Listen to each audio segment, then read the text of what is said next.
अस्सलामुअलैकुम, my name is Abdul Majeed Asif, from YouTuber and blogger. Welcome back to my YouTube channel. तो आज मैं आपको बताने जा रहा हूँ कुछ लास्ट रिवीजन टिप्स। जिस तरह से मैंने आप लोगों को लास्ट एक टिप्स दी थी कि एनईटी की टिप्स क्या होती हैं, वो एक ओवरऑल टिप्स थी, वो रिवीजन टिप्स नहीं थी। तो उसकी वीडियो की जो लिंक है वो आपको इधर आई कार्ड पे आ रहा होगा, वो आप देख लो। अगर आपने वो नहीं देखी, वो भी बहुत ज़रूरी वीडियो है, उसमें पूरी टिप्स दी गई हैं कि किस तरह से कैसे कैसे आपने क्या क्या करना है। But this video is basically about the revision of ness and कि आपने किस किस तरह से रिवाइज करना है आपकी तैयारी। और इस वीडियो में ये कंसीडर कर रहा हूँ मैं कि आपकी तैयारी कंप्लीट हो चुकी है, अब एक दो दिन पड़े हैं, अब आपने रिवाइज करके आपने टेस्ट देने आना है। तो वो मैं बताने लगा हूँ कि किस तरह से रिवाइज करना है और क्या क्या करना है। और नंबर टू इज़, ये कोई पत्थर पे लकीर बात नहीं है, ये मेरे एक्सपीरियंस से बात है, या मेरे सजेशंस हैं, कुछ आपके डिफरेंट हो सकते हैं या दूसरे बंदों की कोई और बात हो सकती है। तो आप अगर आपको कोई और कुछ कहे कि इस तरह से रिवाइज कर लेना, तो ये मत समझना कि अब्दुल मोइज़ भाई ने तो ये कहा था तो ये कुछ और कह रहा है, कन्फ्यूज़ मत हो जाना। आपको जो अच्छा लगता है आप वो कर सकते हो, ठीक है। इस वीडियो में मैंने जैसे कि आपको पहले भी बताया, वो ये कंसीडरिंग कि आप तैयारी ख़त्म कर चुके हो, ठीक है, अब आपने रिवाइज़ करना है, आप पढ़ चुके हो सब कुछ। अब देखो, अब आप पढ़ चुके हो सब कुछ, 2 दिन रह गए आपके एनईटी को, 1 दिन रह गया आपका एनईटी को, आपने सब कुछ रिवाइज करना है। तो सबसे पहले आपने ये देखना है, 2 तरह के स्टूडेंट्स होते हैं जिन्होंने पढ़ते वक्त या तो नोट्स बनाए थे या तो उन्होंने नोट्स नहीं बनाए थे, ठीक है। सबसे पहले हम बात करेंगे उन स्टूडेंट्स की जिन्होंने पढ़ते वक्त नोट्स बनाए थे। अगर आपने पढ़ते वक्त नोट्स बनाए तो मोस्ट प्रोबेबली आपने मैथ के फार्मूला सारे एक पेज पे लिख लिए होंगे। ये अक्सर वीडियोज़ में मैं कहता रहता हूँ, मैथ के फार्मूलाज और फिजिक्स के फार्मूलाज एक पेज पे लिख लिया करो सारे, फर्स्ट ईयर सेकेंड ईयर के। खैर, आपने मैथ के फार्मूला सारे एक पेज पे लिख लिए होंगे, आई एम कंसिडरिंग, और फिजिक्स के फार्मूलाज आपने सारे एक पेज पे लिख लिए होंगे। तो आपके लिए फिजिक्स और मैथ को रिवाइज करना इज़ नॉट अ टास्क, ठीक है। आप लोगों ने उसके एमसीक्यू आप सॉल्व करने नहीं बैठ जाना रिवीजन करते वक्त। आपने बस जो अपने फार्मूला शीट बनाई हुई है उसे पढ़ लो अच्छे तरीके से, जो मेन पॉइंट्स लिखे हुए हैं उसे पढ़ लो अच्छे तरीके से, और एट द एंड उसे पढ़ के आपकी फिजिक्स और मैथ रिवाइज हो जाएगी। अच्छा, अगर आप लोगों ने अब फिजिक्स और मैथ तो इस तरह रिवाइज कर ली, केमिस्ट्री के नोट्स अगर आप लोगों ने बनाए हैं तो आई मस्ट से कि केमिस्ट्री की कभी भी नोट्स मत बनाना, वो ज़रूरी नहीं होते। और केमिस्ट्री की बुक्स की लाइन आती हैं, और चलो अगर आप लोगों ने बना लिए तो मैं ये कहूँगा उनसे पढ़ना मत, क्योंकि बुक की लाइंस आती हैं और अगर आप बुक को रिवाइज नहीं करके जाओगे तो वो आपकी चीज़ें फेड हुई होंगी दिमाग में, और एट द एंड आपको थोड़ा मुश्किल होगा वहाँ पे बैठ के ना। तो फिजिक्स की अगर आप केमिस्ट्री के अगर आपने नोट्स भी बनाए हैं तो आप लोग अपने बुक एक बार पढ़ के जाना। बुक कैसे पढ़नी है, 2 बुक्स एक दिन में पढ़ना, आधे दिन में पढ़ना, इतना मुश्किल कोई काम नहीं है। अगर आपने पहले से तैयारी की हुई है, बस पेंसिल पकड़ के सारा एक बार पढ़ते जाओ पढ़ते जाओ पढ़ते जाओ, पूरी 2 बुक्स आपने पढ़नी है, ठीक है। मैंने खुद एक बुक पढ़ पाया था, मैं दूसरी रिवीजन करते वक्त नहीं पढ़ पाया था, लेकिन मैंने फिर अपने सफ़र जब मैं करता हुआ आ रहा था तब पढ़ी थी। और इधर जब मैं आया था, इस्लामाबाद आया था, तो मैंने 2-3 घंटे मुझे मिले, मैंने उसमें पूरी बुक पढ़ ली थी सेकंड ईयर की। तो सेकंड ईयर की ऑर्गेनिक केमिस्ट्री पढ़ लेना, रिएक्शंस पढ़ लेना, वो जो उस तरह के रिएक्शंस होते थे, अब मुझे इतने याद तो नहीं है, लेकिन वो अल्कोहल अल्केन को अल्कोहल बनाने और किस तरह बनाएंगे, इस तरह की जो चीज़ें होती थी वो ज़रूर पढ़ लेना, ठीक है। तो इस तरह से आपकी केमिस्ट्री की रिवीजन होगी। केमिस्ट्री की रिवीजन जो है वो इसी तरह से होगी, नोट से नहीं करनी। अब द थिंग इज़ कि अगर आप लोग नोट्स नहीं बनाए, ठीक है, सेकंड टाइप ऑफ स्टूडेंट्स की बात करते हैं जिन्होंने नोट्स नहीं बनाए। अगर आप लोग नोट्स नहीं बनाए, नो प्रॉब्लम, इसमें भी कोई मसला नहीं होता। आप बस ये है कि दो दिन रखो अपने, और एक दिन आपने बस अब रिवीजन करनी है, ठीक है।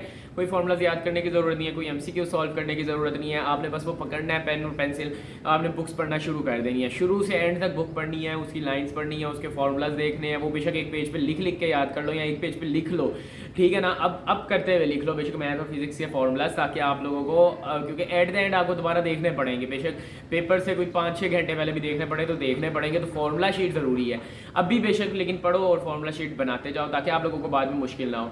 और केमिस्ट्री की फार्मूला शीट वगैरह तो कोई होती नहीं है, ठीक है, उसकी ज़रूरत नहीं है। और फिजिक्स का जो है उसकी भी फार्मूला शीट ज़रूर बनाना, और बस आपने बस एक बार पढ़नी है बुक और उसके फार्मूला शीट्स बनानी है, और केमिस्ट्री की बस एक बार बुक पढ़नी है, इतना सिंपल टास्क है, ठीक है। इसमें यह है कि बहुत से स्टूडेंट्स ने तैयारी अभी नहीं भी की और उन्हें मसला भी आ रहा है बिकॉज ऑफ स्मार्ट सिलेबस। लेकिन एनईटी में स्मार्ट सिलेबस का कोई कॉन्सेप्ट नहीं है, आपको सारी तैयारी करनी पड़ेगी। कोई स्टूडेंट ये नहीं कह सकता कि अगर हमने स्मार्ट सिलेबस पढ़ा है पीटी ये बोर्ड में तो अब हम यो पढ़ लें, ऐसा बात नहीं है। सेकेंडली, जो इंटेलिजेंस और इंग्लिश हैं, इनकी रिवीजन की कोई ज़रूरत नहीं है। अगर आपने एक बार इनके एमसीक्यूज गो थ्रू किए हुए अपने हाथ से तो I am pretty sure you can attempt that.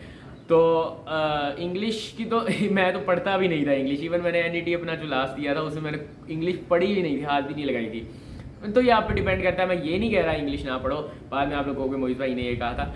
तो इंग्लिश पढ़ो लेकिन रिवीजन ना करना उसके एंड में, क्योंकि रिवीजन मेजर सब्जेक्ट्स करना जिनकी ज़्यादा वेटेज है, ये फिजिक्स केमिस्ट्री मैथ की, इनकी ज़्यादा करना। ये सब कुछ था जो मैंने थोड़ा सा बताना था कि रिवीजन टिप्स आप लोग किस तरह से कर सकते हो। स्टूडेंट्स एट द एंड क्या करते हैं, उन्हें सही गाइडेंस नहीं मिलती, एंड तक तैयारी करते रहते हैं और एंड में रिवीजन किए बगैर आ जाते हैं। Revision is the most important part. आपने जितनी भी तैयारी की है वो ज़ाया हो सकती है अगर आप रिवीजन नहीं करके आओगे, सही है ना। तो रिवीजन करके आना, ये पहलू रखना है कि मैंने रिवीजन करनी है। एट द एंड ये ना हो कि आप रिवीजन ही ना करके आओ बिकॉज मेरी मैथ्स रहती थी जी, तो ऐसे नहीं है। अगर आपका कोई अगर आपका कुछ रह गया, आप कुछ कर रहे थे, आपकी मैथ नहीं कंप्लीट हुई, आपके 3-4 चैप्टर रह गए हैं लेट्स सपोज, ठीक है ना, और आप कहते हो नहीं यार मैं 3-4 चैप्टर करूँगा, रिवीजन नहीं करूँगा, तो ये गलत बात है। 3-4 चैप्टर छोड़ दो, रिवीजन कर लो, ठीक है। उन 3-4 चैप्टर की वजह से आप इतनी चीज़ें पीछे मिस करा रहे हो और बाद में आप टेस्ट में बैठोगे आपको कुछ भी नहीं आएगा, ठीक है। अब जो आप लोगों ने प्रैक्टिस कर ली, जो नोट्स बना लिए,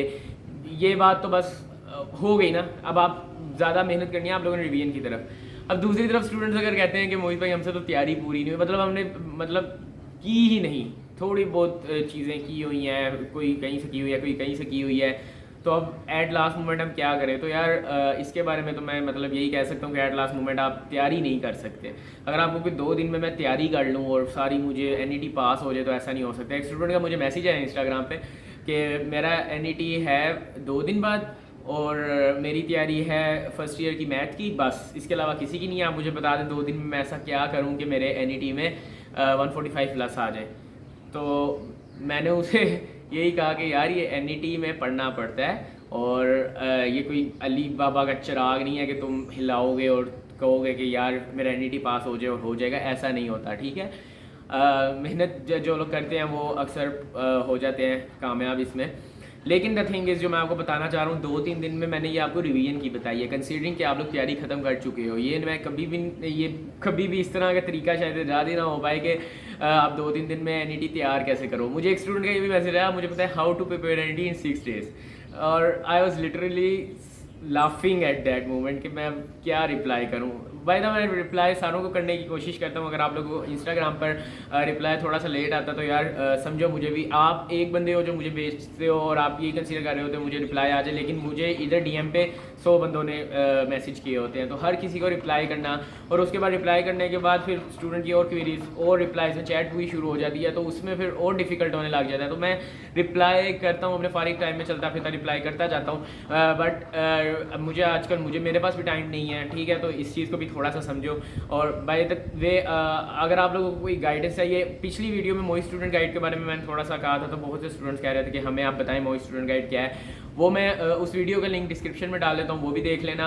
अब वैसे मैं कहूँगा मोहित स्टूडेंट गाइड में पार्ट लेने का कोई फ़ायदा नहीं है, क्योंकि अब बिल्कुल सेशन ख़त्म हो गया, वहाँ पे हमने गाइडेंस वगैरह स्टूडेंट की थी थोड़ी सी।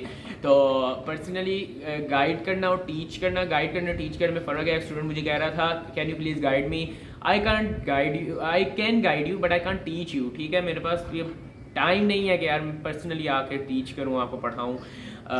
जो पिछली वीडियो में मैंने एक बात कही थी कि मैंने स्टूडेंट को गाइड किया, उसकी वजह से ये मिसकंसेप्शन हुई थी कि मैं स्टूडेंट्स को गाइड कर रहा हूँ ऑन इंस्टाग्राम या on YouTube.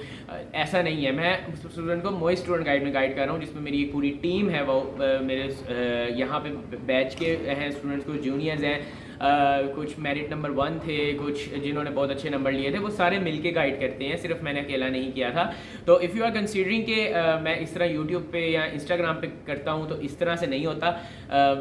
Mohit student guide में गाइड होता है, जो एक प्रॉपर चैनल मैंने स्पेशली इन कामों के लिए ही बनाया था।